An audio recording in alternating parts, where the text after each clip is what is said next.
ASCII here for Nerf TV with our first bite of Watch Dogs.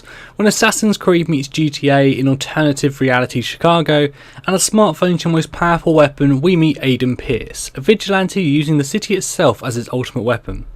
Using his smartphone he can cause blackouts, change traffic lights, control cameras, or hack into webcams and mobile phones. Little is known of the main story of the game. We know Aiden Pierce wasn't always the vigilante hacker we've seen in the trailers. We know he has, or at least had, a family, and he used cameras and such to monitor them for their own protection. We can assume something bad happens and our Batman on a budget is born. It looks to be a classic vengeance story where you set out to stop your family's attackers, only to be derailed and begin to take on all the crime in the city. While this doesn't seem particularly groundbreaking, it does put you into a really interesting position right on the line of the law, and where to draw that line is an important part of the game, and I'll cover that more later. Information is power in Watch Dogs, and you'll be able to constantly profile members of the public to gain knowledge on demographics, health and potential behaviour. The Central Operating System, also known as CTOS, also employs a Minority Report style crime prevention system to locate hotspots for crimes. You can use this alongside the profiling system to protect potential victims or stop a perpetrator. Don't act too quickly though. If they have done nothing wrong, it may look like you're the one up to no good. In a bid to give the player free will, you could also do nothing. These situations often fall into a grey area, and personally I think that's great game design. An example we've seen is that Aiden's intercepting some text messages from a known drug dealer to his associate about where to find a man who raped his wife. Should you stop this potential murder of this alleged rapist, or should you just let it play out? Is it really much different to what you're actually doing yourself in the main story? This play how you want to play design choice has become hugely popular in so many games recently, and it continues throughout Watch Dogs in a number of other ways. For example, when breaking into a compound you can go down the stealth route, hacking machinery to distract the guards and slipping on by, or you can go in all guns blazing, leaving a trail of bullets and bodies in your wake. However, be warned, you're not immune to Chicago's over-the-top surveillance system either, and don't be surprised to see yourself on the evening news.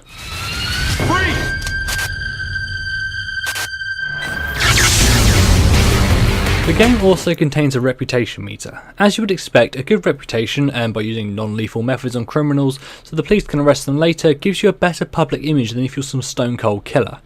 Some actions are performed anonymously however, and they can't be traced. For example, you could hack into a single mother's bank account to steal her paycheck.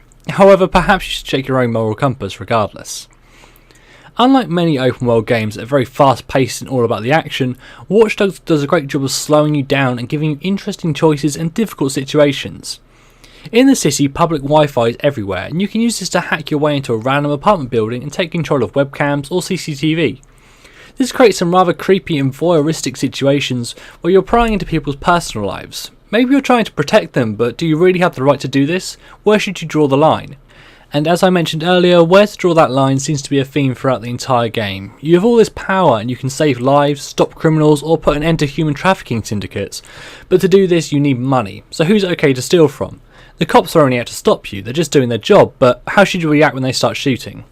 The developers for Watch Dogs have often mentioned that they're trying to sit as much of the game as possible in this grey area and leave the decision of what kind of a man Aiden is up to the player.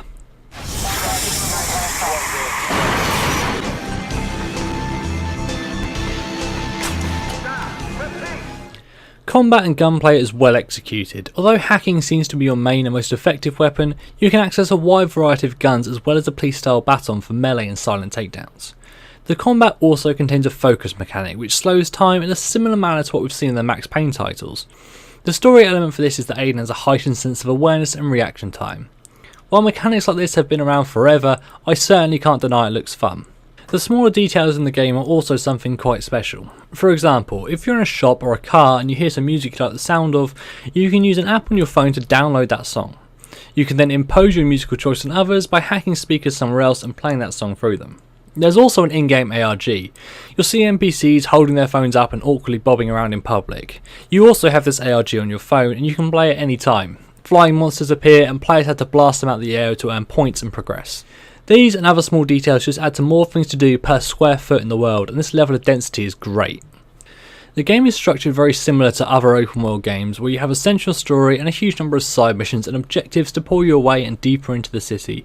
And what a city it is. We've recently seen the huge scale of GTA 5, but with the density of Watch Dogs Chicago, it looks like something really special. NPCs seem quite individual, and the profiling system telling you that the guy crossing the road went to France on his last holiday and that the fat guy to your left has high blood pressure really helps with this, and hopefully you can run down the street without seeing 10 sets of identical twins.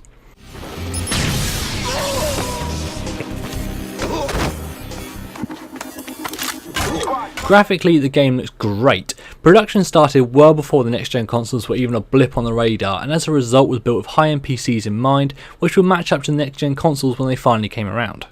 As a result, I'm sure the game will really need to be played on PS4 or Xbox One to truly appreciate it graphically, although with Ubisoft's recent partnership with Nvidia, I'm sure the game will be at its very best on PC. The Disrupt engine was specifically crafted for Watch Dogs, and it gave the designers a chance to create rippling effects to your actions. For example, around the city there are hundreds of sets of traffic lights. Each and every one of them can be hacked. You can do this for a number of reasons. Maybe you want to cause the police chasing you to crash, or maybe you need some cover for a firefight, or perhaps you're just angry at the world. But it might not always play out the way you want.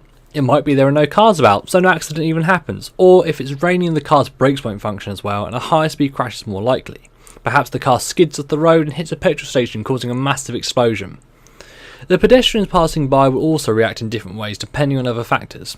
Perhaps calling the police hasten their arrival to the scene, or on the other hand maybe they run to help the injured drivers from their cars. This to me is one of the most important parts of the game. Where crimes are predicted and you know all this information about everyone you walk by, it could get quite stale and predictable. But with these varied reactions we will hopefully keep us guessing and having to react and change our plans on the fly long into the game. Stay low.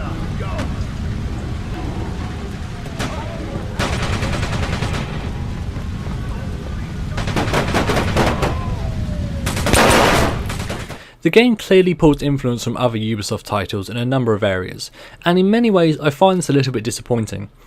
While it won't ruin the game, certain parts certainly feel very familiar, and that's not really what I want in a new IP. For example, to be able to hack into an area you must first take control of a comms building.